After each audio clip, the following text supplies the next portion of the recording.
So my name is Gary LeBlanc. I'm from Cape Breton, Nova Scotia. I have a lot of friends in the, oh, that's fantastic, from the East Coast. I'd like to say, as a childhood, I had a trifecta of blessings.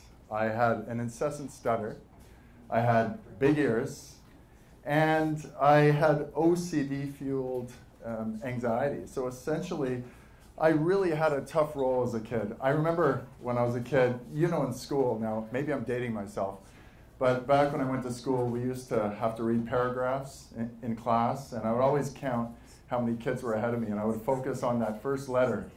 And if it was any consonant, I would panic, because I couldn't say it. And this went well into my childhood. Obviously, I got over my stutter. Maybe I'll stutter a couple of times just for fun tonight. I've gotten over my OCD, though some people may question it. And I obviously, you know, as a child, when you go through these things, I had my ears pinned back when I was around 17, 18. Actually, the government pays for that, unbelievably, because it's seen as such an affliction. That's always a good thing. And all this time, I call it a trifecta of blessings because really it gave me a fuel. All that adversity gave me fuel. But the problem was it gave me fuel in the wrong direction. It fueled my ego, it fueled my insecurities. And you fast forward to my career, and in my early 30s I became vice president of an alcohol company. And that was a good thing for an engineer. I don't know if there's any engineers in the room. I know Vince is in the back, he's an engineer. But really engineers, that was almost a job when we were in school. So when I became vice president for an alcohol company, that was the pinnacle of success. And it's funny how we define success. There's a couple of really cool stories. I remember being in Barcelona. We were at the Arts Hotel on the Mediterranean. Coldplay and Gwyneth Paltrow were there. That was a great afternoon. I remember being in Amsterdam on the train going to Bleiburg for an electronic music festival. Those were really good times for a guy in his early 30s. But the thing I really remember the most was the time I had with my friend Brad McMillan. And it was that Thursday routine. We used to go to Key. I'm from Cape Breton, but I live in Toronto. We used to go to Key, it's a sushi place, and you know, we used to do the rounds, right? I was a VP for an alcohol company. So I felt pretty proud that everybody knew me. And we would go to Key, we'd do the rounds, then we'd go to Blowfish. I knew TAC, and we'd have fun. And Brad was a very quirky guy. And I'd like to maybe talk a bit more about Brad. There's some people in the audience who know Brad. Dark knows Brad. I can't watch you because you're gonna make me pause. But Brad was a quirky guy. You know, Brad was this hulking 6'3" guy. He went to Western, but he was the most odd character.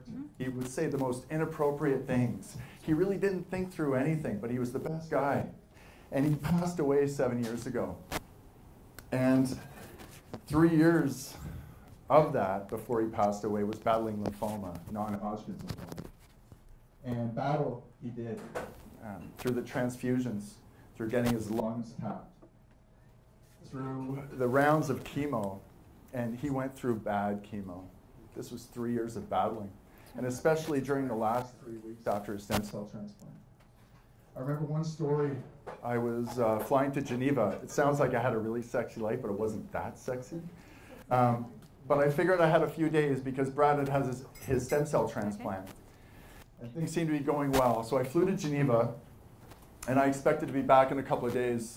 But the Icelandic eruption occurred when I was in Geneva. And if you guys remember, that was cataclysmic for Europe. I think it was down for probably about 7 or 8 days. So here I am in Geneva, and Brad never picked up the phone. He was in a bad situation for a long time. Maybe a text, but he wouldn't pick up the phone. I got a phone call, and it was Brad, and he's like, "Gary, where are you?"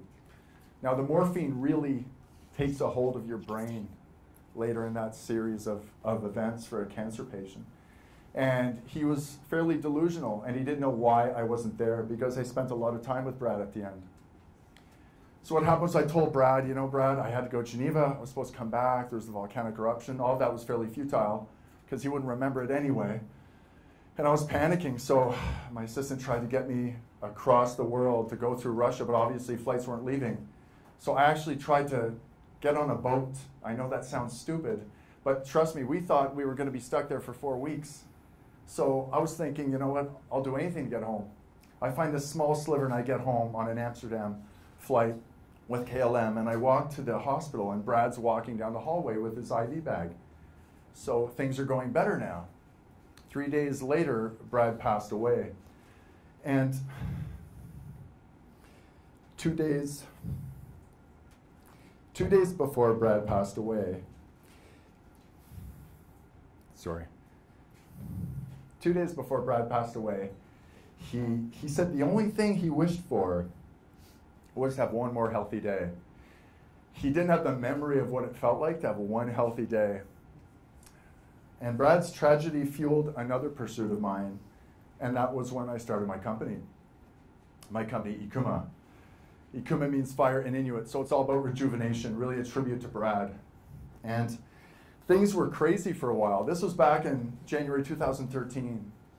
In 15 months, we had an organic supplement across North America. We had an organic energy drink in 1,500 stores in Loblaws. My parents could buy my energy drink, organic, low sugar, in Cape Breton. And you can't get anything in Cape Breton. But they do have a superstore, which is fascinating. And I wrote a book with my good friend Angelina, who's in the crowd. And all of a sudden, everything came to a crashing halt in October 2014. We lost everything. The supplement supplier, our sales and marketing partner, went bankrupt. We had a falling out with our partner for the drinks, and we had to buy the rights back to the book. And really, at that point, I started to realize that throughout all of my life, all of the, you could consider it hedonistic existence, I always wanted to engineer a fix for people around me. That's really what was driving me. And it was really, whenever somebody, especially friends and family who I loved, had a bad hand, I would try to engineer this fix. And I think it's because, I don't really know why, I don't consider myself overly altruistic, but I think it's because when I was a kid, I wish somebody was there for my bad hand. And after I had that, what you could call a fairly big roadblock with Ikuma, we kind of changed directions. And we started a holistic software, a B2B software for companies. And that fueled my next iteration. But people always ask me if I'm happy. And it's funny, it's always my mother, which is apropos. She can always tell when you're not happy. And I always evade the question by saying, well, I consider happiness having meaning in life and being at peace. But I don't think I've ever been at peace for one day in my life. And it's a tough realization because here I am trying to engineer the best solution for people. I'm this life engineer, but I've never really put my own mask on. So really, what it got down to was, yeah, I had the fuel at every step to fuel these evolutions of my life, but I never really put on my own mask. And I guess at this point, the realization is, you know, you can engineer a lot in life, but you can't engineer peace in your life. And that's a journey that has to happen inward. I'm on that journey, and I'll let you know when I get there.